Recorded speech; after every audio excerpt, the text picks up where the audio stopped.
Ow, fuck, I just punched my blister.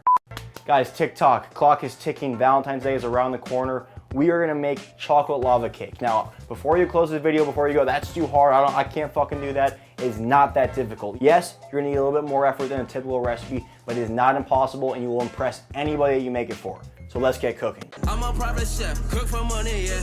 I think Valentine's Day is overrated. It's a misconstrued is the wrong word. It's a made up holiday just so you spend money on pointless shit.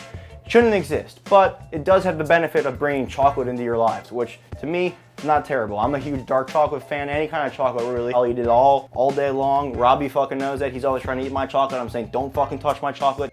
My favorite lava cake growing up was at Applebee's. I just eat the Applebee's. That was my whole childhood. It sounds hard, but it really isn't that difficult. It's not many ingredients. It's not much measuring like traditional baking. It's cooked fast. We're only cooking for 8 minutes. We'll be done in 20 minutes flat. And all it really is, where you get the lava from, it's just undercooked cake. All you're gonna need to start off, we're gonna go in with a cup of chocolate. I'm using semi-sweet chocolate. Next, we're gonna take a whole stick of softened butter, and this is gonna go in the microwave. Now, there are two ways to melt chocolate traditionally. We could do it over a double boiler, which would be, do I have a pan around? A double boiler, I put a little bit of water in here, I'd get that simmering, and I put this right on top, and I would slowly melt the chocolate with the steam of the water. That's great, that's a perfectly sound method to use. If you wanna use that, go for it.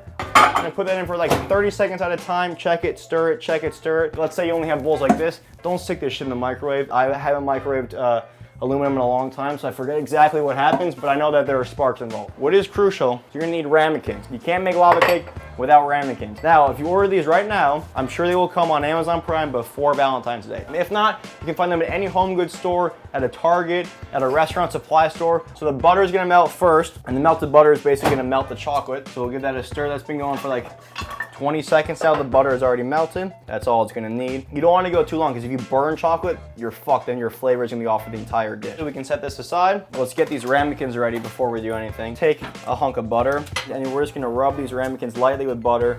You don't have to go crazy with it, just a small little wipe down. And I'm gonna take a little bit of flour, like half a tablespoon, pop that right into the ramekin, and then we're gonna move that flour around just so it sticks in that butter, and just keep pouring into the next one. So you want that residual flour to stick to the sides. All this is gonna do is gonna help everything once we slide it all at the end, and give us a nice clean slide. You can do this with sugar as well. Fuck me, speaking of sugar, I just spilled all my sugar on my cutting board. God damn it, we're not off to a great start. I'm gonna try to pour some sugar back. All right, that didn't really work. Next, we have to whip up some eggs. So get another mixing bowl. In that bowl, we're going in with 2 whole eggs, and then 2 just the egg yolks. So now, to get an egg yolk, there's 2 ways you can do this. You crack the egg, and you split the shells, and you kind of just play catch with the yolk with the 2 shells. Toss it back and forth until there are no whites left. Bang, so there's 1 yolk. The second way to separate an egg is just to crack it, pull the top off, and then pour it right into your hands, and just bang, drop it down, just like so, into the bowl. I just realized as I was doing that, my hand's kind of nasty. I have all these fucking blisters. I burned myself pretty bad, not from cooking, actually. I was doing like a science experiment, you could say. I call it a science experiment.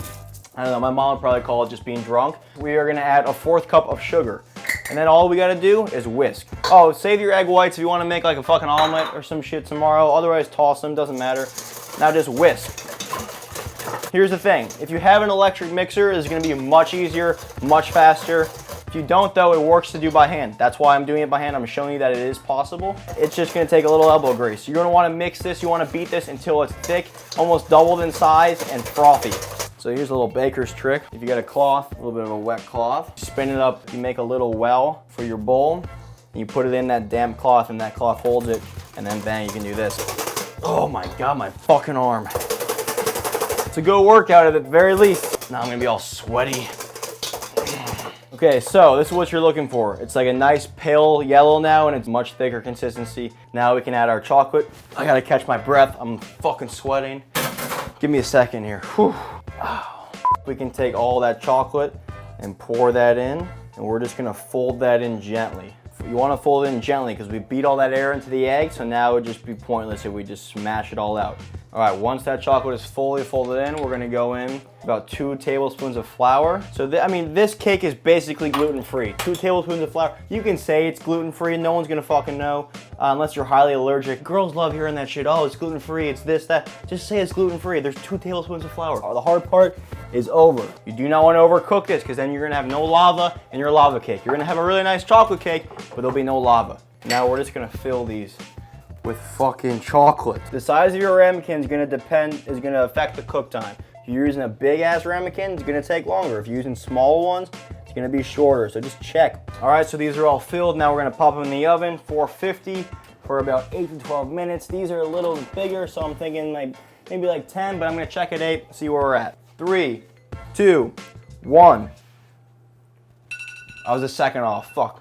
Take a look. Oh my God, this towel's fucking wet. The steam is gonna burn my hand. Oh, here we go. These look beautiful. Yep, that's exactly what you wanna see. That's exactly what you wanna see. A little jiggle, but not too much. Beautifully cooked. These are done, my friends. I'm taking this off. So we're gonna wait 1 minute, let those cool down. Then we're gonna plate it up. These are looking great. And you know what? Maybe you're single for this Valentine's Day. Maybe you're cooking alone. Even more of a reason to make lava cake. Who's ever been sad eating chocolate lava cake? Nobody. Find me someone that's been sad, I'll find you a liar. How am I gonna do this so that everybody can still see? I'm figuring it out as we go. I'm gonna move this behind me over here. I'm gonna turn the oven off because it's hot as fuck in here. So you take it, take your plate, bang, go right on top, flip. Now this is it. This is the money shot. This is what everything's for right here. The big reveal. Now, there's a chance it breaks. Do not go freaking out, crying, whatever. It happens. The flavor's still gonna be there. All that matters. You can still save it. I'll show you how. I'll show you an example of one breaking and one that's perfect. Ah! Yes! That is what I'm talking about. That is what I'm talking about. We were powder and sugar. I like to go right over half the plate, just like this. Go nuts with it though. Go nuts with that. Look at that. Beautiful. Whoosh. Oh my God. And then we have that molten inside. Look at that. That is beautiful. So I'm going through all the scenarios. If it breaks, fine. You know what? You tuck your strawberries there. You get some powdered sugar. Bang. Powdered sugar right on top. Oh, you can't even tell. Look at that. Look at that. Oh, did it break? I don't know. Doesn't look like it to me. Do an ice cream scoop. You want to get that perfect top. You warm it up with your hand. And slide it. Just slide it off like that. That is looking fantastic. Holy shit, take a picture of that. Take a fucking picture of that. If it breaks a bit, who cares? Don't let it ruin your night. It's not the end of the world. Can you tell? No. Does it matter? No. Is it gonna taste delicious? Yeah. Look at this action we have here. Look at this ooze. The pull. Oh my God, the ice cream just melts right into it. That is looking phenomenal. Let's go in for a bite. Holy shit. Fuck. Fuck. Don't even make this for Valentine's Day. Just make this to make it. It's so good. That's it. Dump it. All right, guys, and that's how you make a lava cake. Yes, I know it's more effort. It's a little bit challenging, but trust me, the effort you put into it is gonna make whoever you're cooking for that much more happy. Even if you fuck it up, it's the thought that counts. So please, go give this one a shot. I'll see you next time. I'm Chef Donny. Peace.